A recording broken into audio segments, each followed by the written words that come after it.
کہ سر میں بچپن سے داستان کربلا سن رہا ہوں گھر سے اور پھر مجالس اور محافل سے، لیکن سر میں ریسرچ کرنا چاہتا ہوں کیونکہ سر دونوں طرفہ جو پوائنٹ آف ویوز ہیں سر ان میں بہت زیادہ ایگزیجریشن پائی جاتی ہے. تو میں چاہوں گا کہ سر آپ مجھے ایک ڈائریکشن پرووائڈ کر دیں کہ میں کس طرح سے اس کو شروع کر سکوں. سر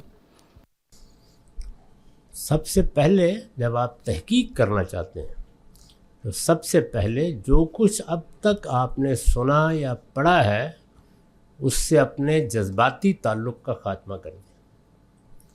یہ پیرہن پہلے چاک کر دیں، ذہن کو اس جگہ پہنچائیں جہاں وہ کسی صحیح بات کے سامنے آ جانے کے بعد اس کو قبول کرنے کے لیے تیار ہوتا ہے، ورنہ تحقیق ہو نہیں سکتی. بس صرف یہ کام کر کے آپ تاریخ کا مطالعہ کرنا شروع کر دیں.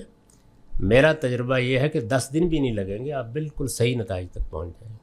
ہم اصل میں اپنے تعصبات لے کے کتابوں میں داخل ہوتے ہیں اور لفظوں میں وہی تعصبات پڑھنا شروع کر دیتے ہیں. تو آپ اس سے اپنے آپ کو بالاتر کر دیں. البتہ اگر آپ نے اس موضوع پر کچھ اچھی چیزیں پڑھنی ہیں تو میرے خیال میں مولانا عتیق الرحمن سنبلی کی کتاب سب سے متوازن ہے، اس کو پڑھ لیجئے. اس کا عنوان ہے واقعہ کربلا ایک نئے مطالعے کی روشنی میں. اس میں دیکھیے انہوں نے ایک نئے مطالعے کی روشنی میں اس سے بتایا ہے کہ وہ کیوں ان نتائج تک پہنچے. یعنی انہوں نے اپنے پرانے مطالعے کے ورق پھاڑ دیے اور نیا مطالعہ کیا. یہ دیوبند کے بہت بڑے عالم مولانا منظور نعمانی کے صاحبزادے تھے، ابھی حال میں دنیا سے رخصت ہوئے.